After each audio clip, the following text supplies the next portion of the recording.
So as a conditional rezoning offered up by the applicant, they're excluding Social billboards. billboards, shows social entertainment activities, adult entertainment of all kinds. There's a fourth one, Food services. food services, yes. So they've restricted those uses from the B3.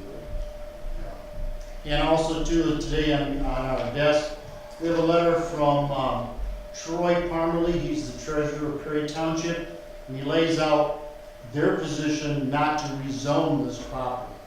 And I might add that there are some neighbors who live nearby who are not for this rezoning, and so on and so forth. But if you get a chance, it's a good letter. I might add that Perry Township their master plan is up to date. They have been very, they're very accommodating, and they like business. But this falls out of their area of where they want business to be. So it ought to be a very good discussion on, hopefully we'll have maps exactly showing where it's located and so on Wednesday. So on and so forth. Okay. Thanks, Pete. Any other discussion at this time on that rezone? If not, all those in favor say aye. Aye. Motion carries. Thank you. I need a motion to approve the first reading of the civil infraction ordinance as presented and set the public hearing and adoption at the October committee of the whole meeting. I'll second that motion. We could talk about that too? Yes. Yes. In our review of our zoning ordinance, going back through some of the citations in our zoning ordinance as we're updating the zoning ordinance right now, we went back to the civil infraction, and the clerk's office was very helpful in going back through and trying to find some of the documents, the original setup of the civil infraction ordinance. Once we saw some inconsistencies there with reference to the zoning ordinance and back and forth, we thought it'd be cleaner to, as we're updating the zoning ordinance, to update the civil infraction ordinance as well. This cleans it up with all new citations. There are some things here, talking with Dr. Boggs, to do a first reading and introduction to you folks. There may be some changes because we're looking at the prosecutor's office reviewing and such, but this establishes a violations bureau in the community development department. So instead of wasting the magistrate's time and a lot of the administrative processes there, hopefully in time, as we achieve success on some of these, somebody will come in and say, "Oh shucks, I did it. Here's the fine. Give me, 6 weeks to clean it up," and then we'll start the process again. That way, we're not overburdening the magistrate and stuff. And then if we do have to go to the magistrate after that, then we have a very tight document to our zoning ordinance, so it sticks. It also gives us all the ability in the world for a bad situation to go ahead and refer that to the prosecutor's office to be enforced differently, meaning that it takes it out of the ticket. And so this also gives, as we are contractors, it gives the zoning administrator or the assigned, the contractor, the ability to go ahead and issue those violations. I like that, especially since we're very cognizant of that we don't want to just go out there and be accused of just picking on everybody. We need to give it some thought, and that goes back to Dave Vincent going out and getting the lay of the land and reprioritizing these properties. So that's the short version. That's the short More version. than welcome to read through it. If I may, Mr. Chairman. Yes. Just a couple of other items to note. So there will be a couple of comments forthcoming from the prosecutor's office and from the magistrate. It is probably a good policy whenever we change magistrates to go through these, because they will make the ultimate ruling, and their ruling impacts our financial disposition on some of these fines. So him going over it, and also the prosecutor going over it, Pete set up several meetings that we have tended to discuss it, and we're working towards it. They'll have their comments before your final reading and adoption. Thank you. Thank you, Pete. Okay, any other discussion at this time? If not, all those in favor say aye. Aye. Motion passes. Item E, we need a motion to approve resolutions decommissioning agreement assembly 2 and decommissioning agreement assembly 3. I'll second that motion. Discussion. I am very happy to say that I did not prepare this document. It was prepared by your legal counsel. council, in discussions with our office and Assembly Solar, but they have 3 phases to the project. So you see on pages that you've been provided, what it really comes down to is there was a particular piece of property that was reassigned from Assembly 2 to Assembly 3. So adjustments need to be made to the decommissioning agreement, meaning when they're done, they're responsible for removing all those panels, all those sticks, restoring the land. They wanted to make sure it was clear that these rust properties were transferred to Assembly 3. That's what this effectively does, and that's what I'm going to stick to as far as my expertise on. And we aren't going to read the whole thing? The legal counsel, the county's legal counsel and the Assembly Solar's legal counsel were able to put this together. So Okay. hopefully that's, that's essentially what it does. It just corrects. Kind of minor then, right? And technicality. It just cleans up the legal end. When you're talking, 30, 40 years, you're asking somebody to spend money to remove something and restore it, it's good to have this installed. So we'll keep this in a file and hopefully never have to use it. Okay. Is there any other discussion at this time? If not, all in favor say aye. Aye. Motion carries. Item F, need a motion to approve the proposal from Midwest Michigan Trail Authority to include the additional counties amended. I'll make that motion. I'll second the motion. Discussion. I'll say something. Oh, This was an email that I got. I attended the CIS trail meeting last month, and they're looking to reach out to other counties that the trail runs through that are not members currently on the board. I believe that was Kent, Macomb, and Gratiot if they want to offer an invitation to. Currently, it's, Kent, Macomb, and, let me see here. Kent, Macomb, and Gratiot are not represented on the board and have no votes. And then Clinton County is also not represented, so this note was to be sent to asking those counties if they want to be represented. Clinton County is currently represented by the city of St. John's, but they wanted to reach out to their board too, so Commissioner McMaster said to just forward this to me and have it for the board. I mean, I see no problem sending the letter and saying Shiawassee County wants you or asks you to join and be a member. There's no financial obligation, it's just members that serve on the board. Expanding the board then, I take it? then? Yeah, we're trying to. So, I think they do a lot of work. Commissioner Garber probably knows more than I do, but I think they're trying to do a lot of work and improvements. And they end up doing a lot of work and improvements in those counties that aren't represented. And they let somebody there while they, so they know what's going on in the county. Okay. Any other discussion? If I may ask a Yes. question, do the other counties make financial contributions to that trail, or is it, they don't? It's funded by an endowment Okay, from Fred Meyer, okay. and so we don't get. So any just from like a contribution. planning or an awareness of, Yeah, well, I think they want to kind of expand their area and their kind of footprint, and they evidently must feel they have enough funds in their accounts to do so. yeah, planning. didn't they have some little problems in some areas, like years ago, or a year or so ago? Well, they had participation agreements so St. John's, Michigan, from Clinton County, they jumped in so that could come across from them.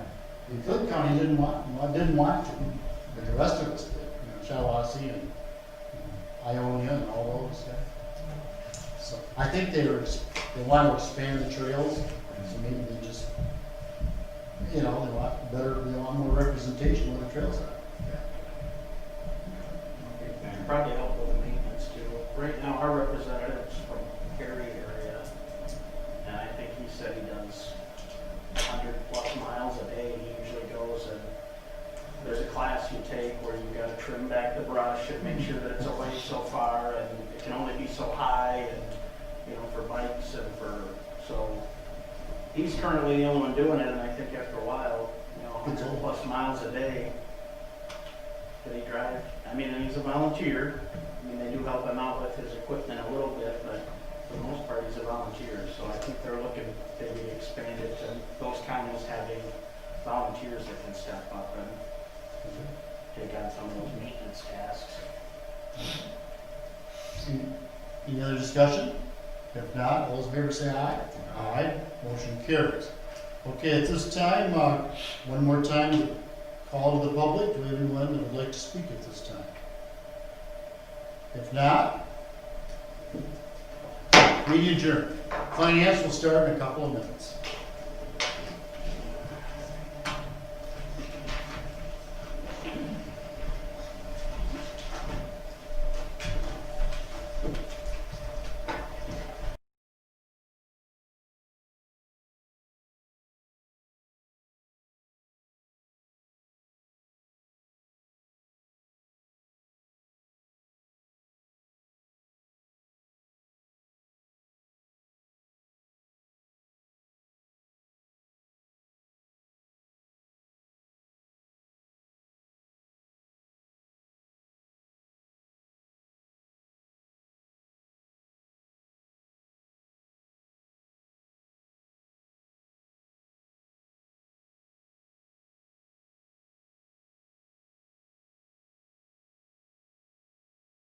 America, and to the republic for which it stands, one nation, under God, indivisible, with liberty and justice for all.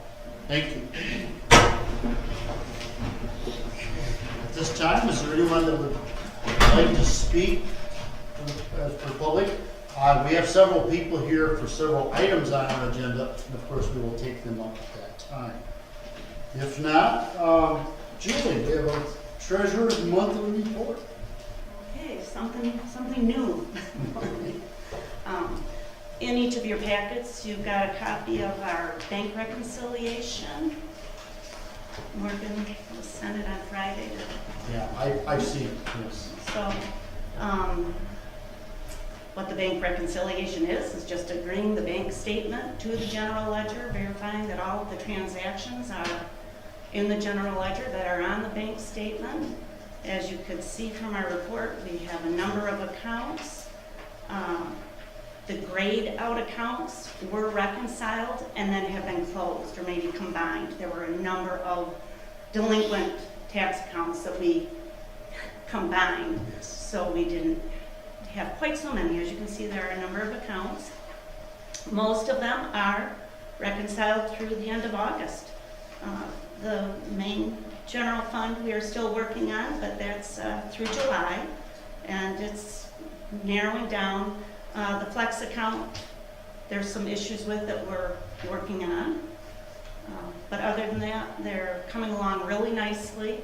It's been quite a process. Once we weren't able to start until November. So once we started in November, BS&A, it took quite a bit of assistance from them, just in the fact they couldn't understand. They would see things, we'd be like, why are we seeing this here? Oh, we don't know.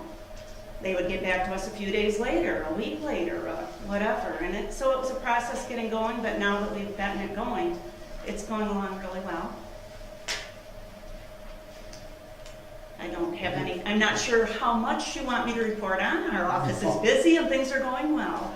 If you have any questions for me. Any questions for Julie at this time? Is this, so this monthly report then is in response to our corrective action plan? Yes. It reads that bank reconciliations will be completed within 1 month of the close of the prior month end, and a report will be provided to the county finance committee on a monthly basis. This being dated July 31st, 2019, so we're now compliant with that, I take it? Yes. So, if I may, Mr. Chairman? Yes. At our budget workshop with Julie, this was one of the things that Commissioner Plowman brought up and went over these corrective action plan steps with the treasurer. And then we went on to discuss bank accounts, changing banks, and also another item that is on the list, which is the creation of a budget for Fund 516, which is the last item on it. So this takes care of a handful of the things we talked about during the budget meeting, but this is the first step towards that.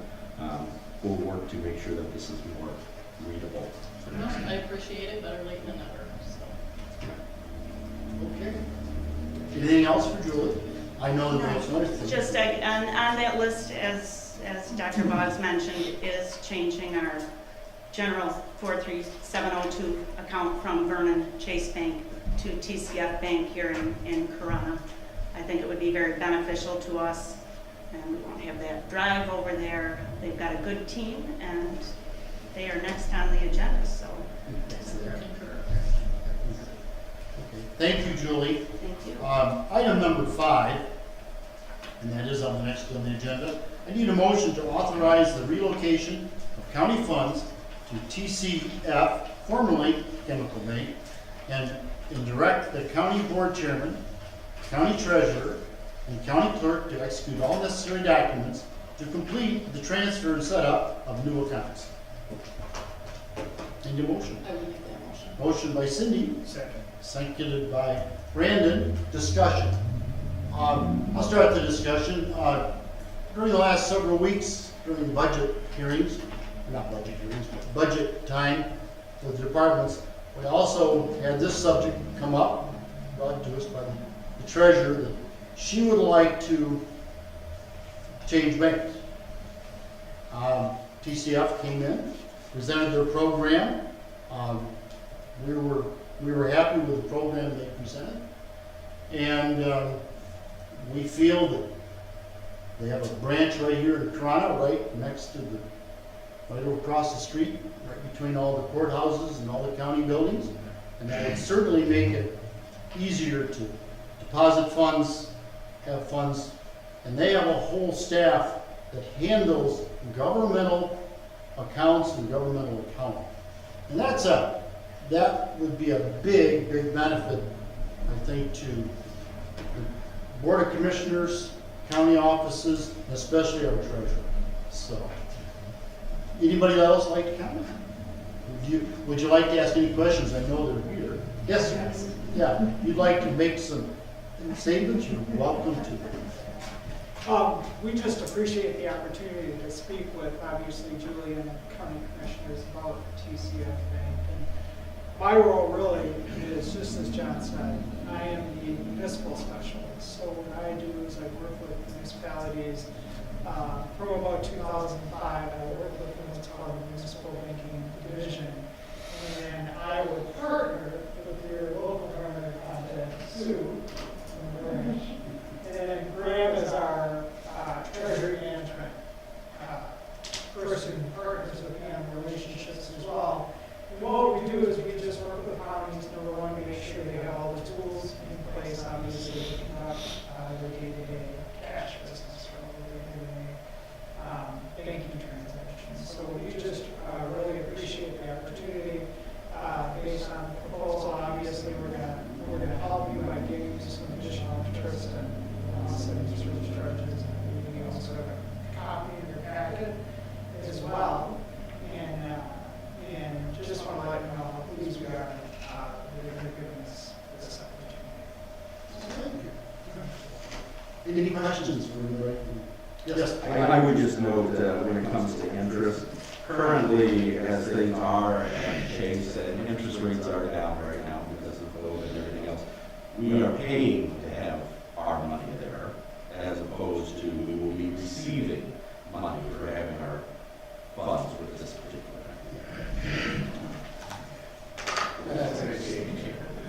Also, just keep in mind that TCF handles, I heard the number of government units, but it's substantial government units across the state. And so they're able to keep up on government regulations, government directives, what's coming down the pipe, what maybe changes we need to do to maintain your status and all those kind of things. That would be very, very helpful to Charles. With that, is there any other discussion? If not, all those in favor say aye. Aye. Motion carries. Thank you. Okay, I need a motion to approve the risk management policy as presented. I'll make the motion. Support. Motion support. Brian, So these are the last two policies that were developed as part of the grant.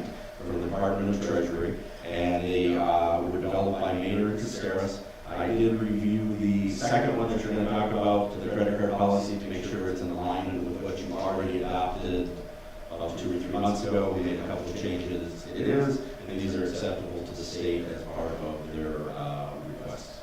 Okay, very good. These are the last two. When you say request, Yes. I don't think they were asking, right? Yeah. What they require. Thank you, Brian. Any other discussion at this time? If not, all those in favor say aye. Aye. Motion carries. Also need a motion to approve the credit card policy as presented. Brian, again, This is in alignment with what you already adopted, was it in April or May? The letter that was sent to each department that talked about credit card spending and what it could be used for. This policy needs to be on file as long as we have credit cards.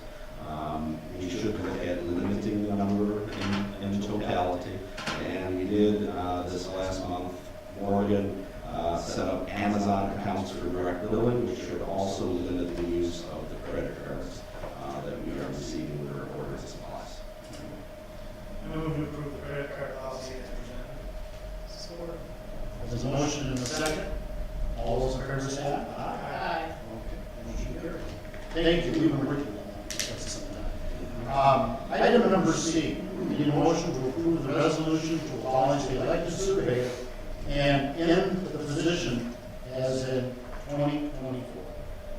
How about we make that motion? There's a motion and a second, is there any discussion? Yes. Be out He's the surveyor. of, I'm a okay. county surveyor. This is the first I've heard about this, and I wondered why it needs to be abolished. Anybody know? Would you like to address it or shall I? So upon your actions related to our last budget hearing, where you stormed out, where you brought back in your mail, where you slammed your fist on the table, where you carried on, and then we had to ask you to leave. That was not the first incident that we heard of from other people in this building, including the secretarial staff, my predecessor, and the finance director. And after discussing it with the chairman requested that this be added to the agenda to abolish the position. It has to be done before May of the next election, and therefore it was put on here, and it will be, if it's approved on Thursday, you'll be elected in November, but the position will no longer carry on after these 4 years. If the remonumentation process isn't done by that point, we'll look to an office like Pete Preston's or the Drain Commission office to carry on the project. After that, both of which offices are interested in carrying on the project. Just because you don't like me, and you can't fire me, you're gonna replace the position? I don't understand this. You're gonna spend more money hiring other departments to do this than what you'd be paying me. Guaranteed. Have them all the time in other counties, so I don't understand why you want to throw money away. You're not paying me a dime anyway, because this is all grant money. I guarantee you, other departments won't do it with the grant money. It's not that much money. So I'm totally against this, and I'm very disappointed that I was not notified that this is happening. I'm not even sure if you. Well, if, we'll probably move this on to Wednesday, committee of the whole. And if it makes it to the committee of the whole, we'll vote on Thursday. And if it passes on Thursday, then the position will be abolished as of 2024. I don't see how you can abolish an elected official that already holds the seat. Yes, it's not until 2024, maybe there's a new election, but are you going to abolish the drain office, the clerk? It don't make sense. You're not paying me anything anyway. You just, I have to run through you guys, because that's part of the same grant. I don't appreciate it, sorry. Okay. Is there any other discussion at this time? Yeah, we may want to look at the other counties, there's only 6 counties in the state that have elected surveyor anyway, so it's been abolished in 70-some counties, so. I disagree. There's a lot more county surveyors than 7 out there. Guaranteed. Those 6. 1 of the 6.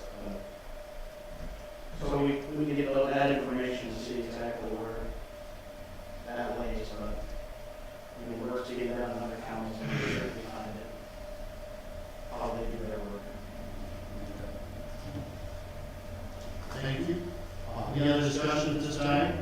If not, all those in favor say aye. Aye. All those opposed, motion carries. It moves on to Wednesday. I need a motion to approve the resolution to close the MERS defined benefit plan as presented. Support. A motion and support. I'll make a comment. This is our retirement plan for the MERS of Michigan.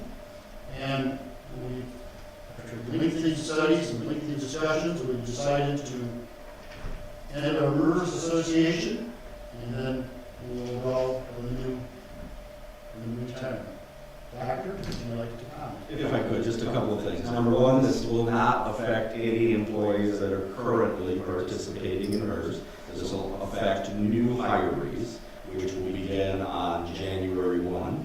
At the next board meeting, we will hopefully have a presentation for Nationwide with what it is that they will be offering for the 401k plan to replace MERS for all new hires. We currently already do have a program with Nationwide that is an optional additional benefit that employees can participate in. This will enhance that and be available for the new employees as well. I might comment that the Nationwide presented a very good program. We were studying this proposal since the first of the year. And MERS has really changed too, but we felt that Nationwide's proposal for our county employees was a better package and a benefit in the long run. Is there any other discussion at this time? Yeah, let me just say that one thing. Keep in mind, as a budget, we're not gonna see any changes in the next couple of years. This is a long-term plan. This is something that will probably increase. It'll actually cost us a little more to do this, but over the next 20 years, it's gonna be more. Yeah. We still have obligations, contractual obligations to MERS, which will take 20 to 25 years to work out. But keep this in mind. I want you to keep proper things in mind. Our present defined benefit plan is with MERS, costs us approximately $880,000 a year. We have legacy costs. Those costs are substantial. And like I said, we'll be paying those off for longer than I want. It's almost like this. We have county employees that work for us in all the departments, elected officials, that are on the job. And we have payroll for them. Our payroll for our legacy costs is substantial. It equals almost the same amount of money we're paying our present employees. Two sets of employees, one doesn't work anymore. This one does. That's the defined benefit plan. Under the defined contribution plan, which we're going to with the Nationwide, the money that we set aside and the employees contribute to their retirement in our budget year is expensed in the year that it occurs. So like at the end of this year, the county is not obligated after this year's budget for any legacy costs on that retirement. We are one of the last counties to do this in the state of Michigan. Actually, the state did it in the 90s under John Hay. That's the reason we have to make these changes. It's really crippling employment, it's budgets, everything, and it's only going to get worse. So we decided that we probably need to stop the bleeding now. Yeah. Yes. So if I could add, we had a FOIA request related to MERS, and I've printed a copy of it and given it to you as an example. So in these, you will see that everyone in MERS is in a band. And those employees in that band, so perhaps the sheriff's department has several deputies in a band, but that band pays for the current employees and the past employees.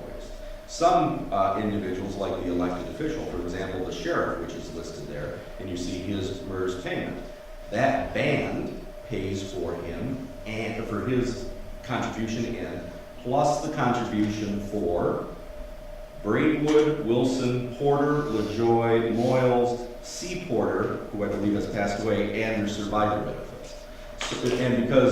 And this is why I said it will get more expensive in the short term, because as there are less and less people in the working band, the expense will go up, but it won't be on the other employees, it'll only be those remaining in the band. So for example, if you look at this, there has not been much rollover in the draining office. That's why that one's low.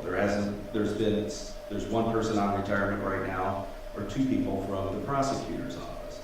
And then Lori Kimball has been in her position for a long time. So you can see how many people are in these bands, and that correlates to how much you're having to pay for these retired people in addition to the one person who's working in that band.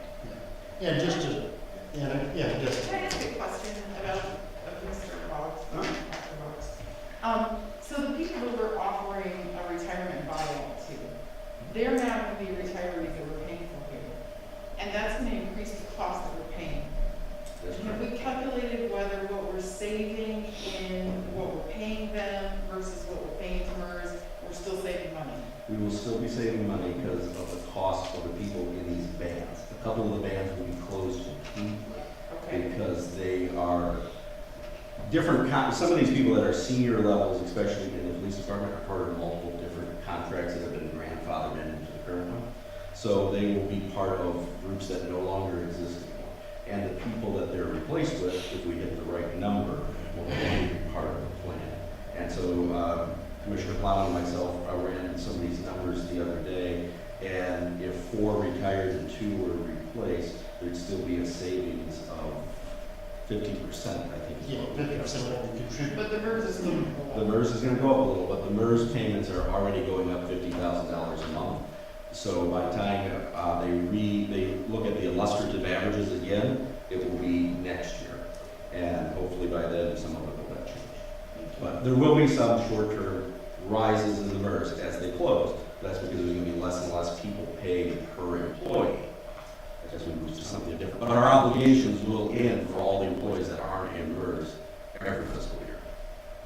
And just for a comical situation, I was a county commissioner from '84 to '92, and in 1986, the government said, you either have to pay Social Security or you can join a retirement program if you're under government activity. So at that time, most of the commissioners, and I was one of them, we chose the retirement plan. It was a wise choice. Anyway, when I was 59 and a half, I was notified that I had to start taking my MERS payments. And it was $118 a month. Oh. I called and I said, well, I'm still working. Can I let it accrue? And I called them, they did. That's MERS. The way it is in St. Okay, fine. Well, 11/12, I come back as a county commissioner. And so then I said, well, I'm having to, the county board of commissioners have a retirement account, because I'm now a county commissioner. I have to pay in $769, what is that, a month? A month.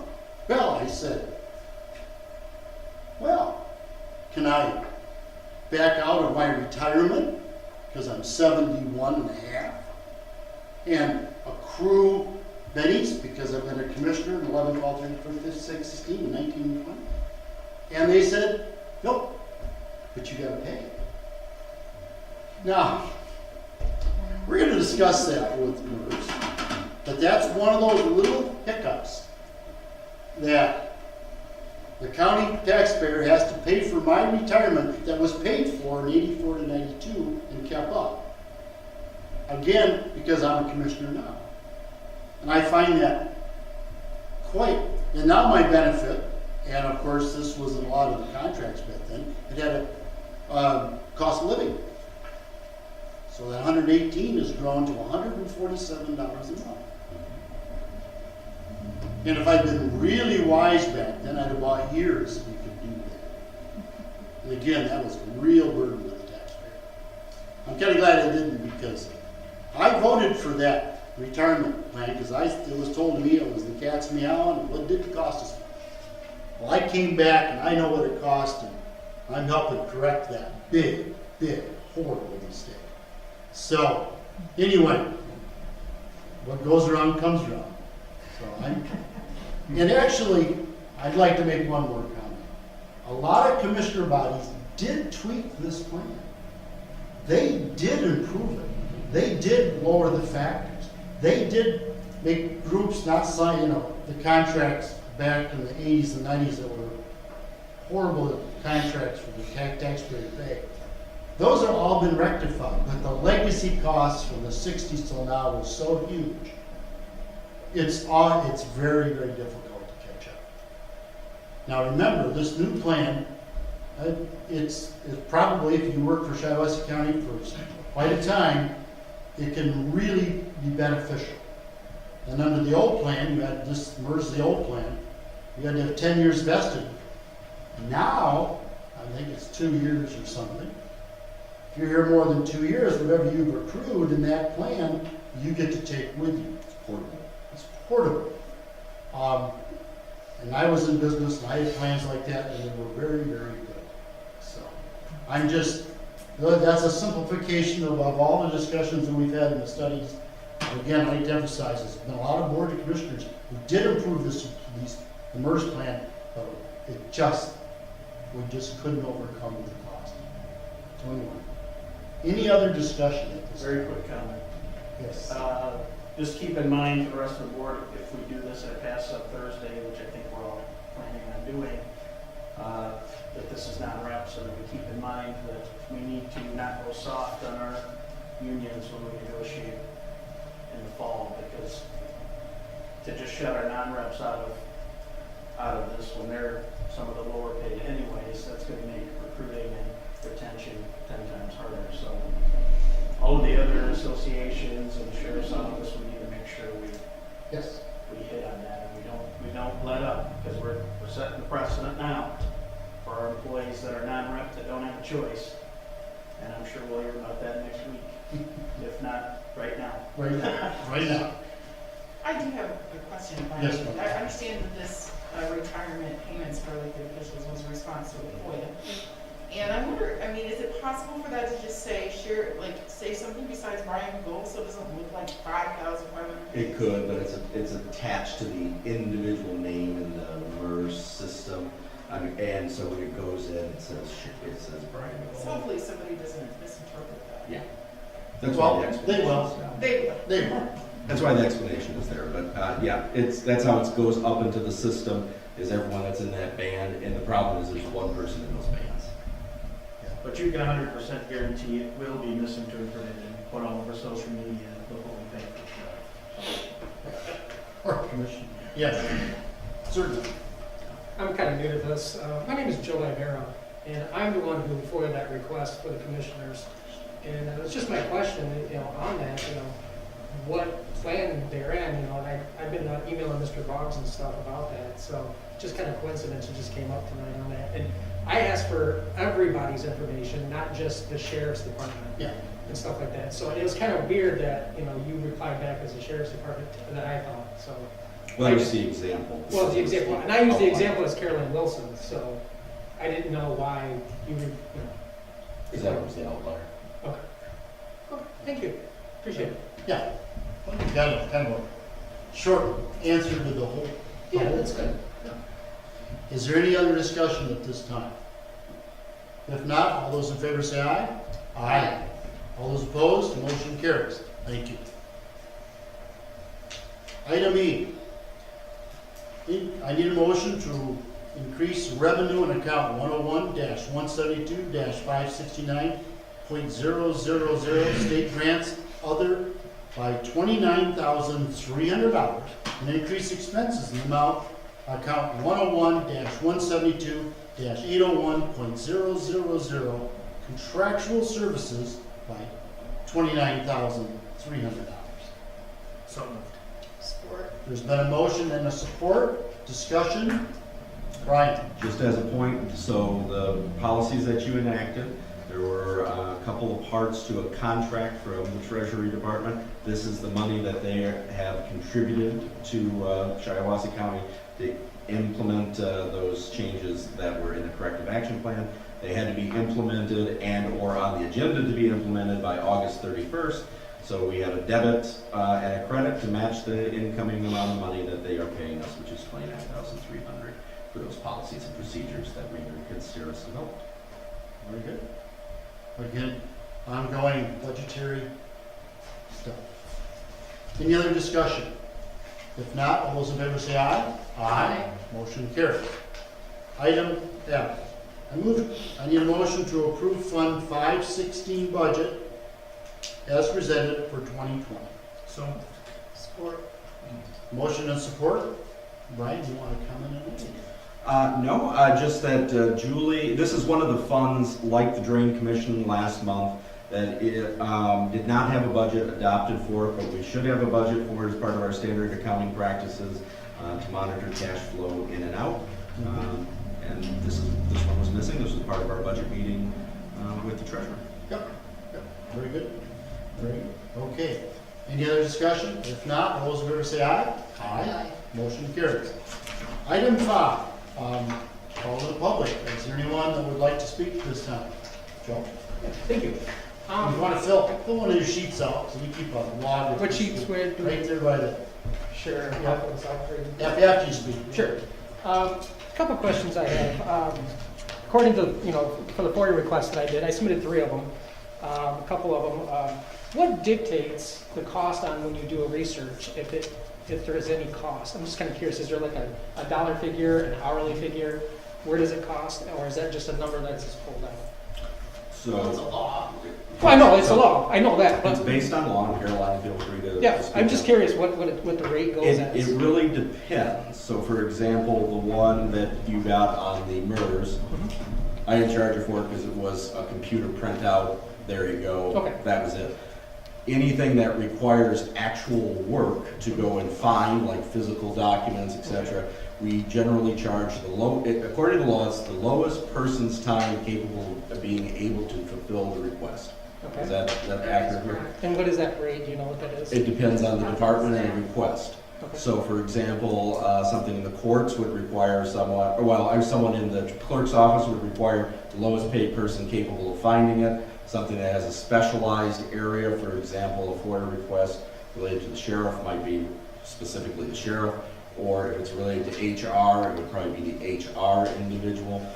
Generally, when it's requested through me, if it's not complicated, it's based on Morgan's, it just depends. And so if it requires research, finding things, copying, then that's where those costs come from. And we calculate the hours and then the number of copying, the amount per copy. And I use the clerk's rate. Okay, so if a person didn't want copies, they just want to inspect it themselves? If they wanted to inspect it themselves, it would depend upon how much time it would take to find those files. So, for example, what you have requested is in personnel files. So the HR person will have to go through the personnel files from 2018 to present to pull all those things out. So there will be time for that. There will be time billed to the person that sits there and watches you go over them. And then there will be time billed for putting them back in the HR files. Now, in your particular case, these are not electronic documents. They are pieces of paper that have been entered into the computer and then scanned. All right, Or I was not just scanned, curious. entered into the computer and then filed into personnel files. Okay, all right. Now, is all public meetings or all meetings that you guys have, is that public information? Just curious. Like if all of you meet together, is that actually considered a meeting, or is that just an off-the-record event? I'm just kind of curious how your meetings work. You're at a meeting. I know, I get this, but I'm just saying, if you're not in this meeting here and you meet, let's say, across the street at the library, as 4 or 5 of you get together, is that considered a meeting, or is that? That doesn't happen. Okay. That's- No, I'm just asking. That's just. No, some it's- clarification. I thought we Yeah. were engaging in quote Q&As during public comment. I was just asking. I asked how this works, so bear with me on that one. I do apologize. I'll take it, Owen. We can convey socially quite often. Some of us go to the same meetings. Okay. No, we don't conduct business outside of the committees or the committee of the whole or the county board of commissioners.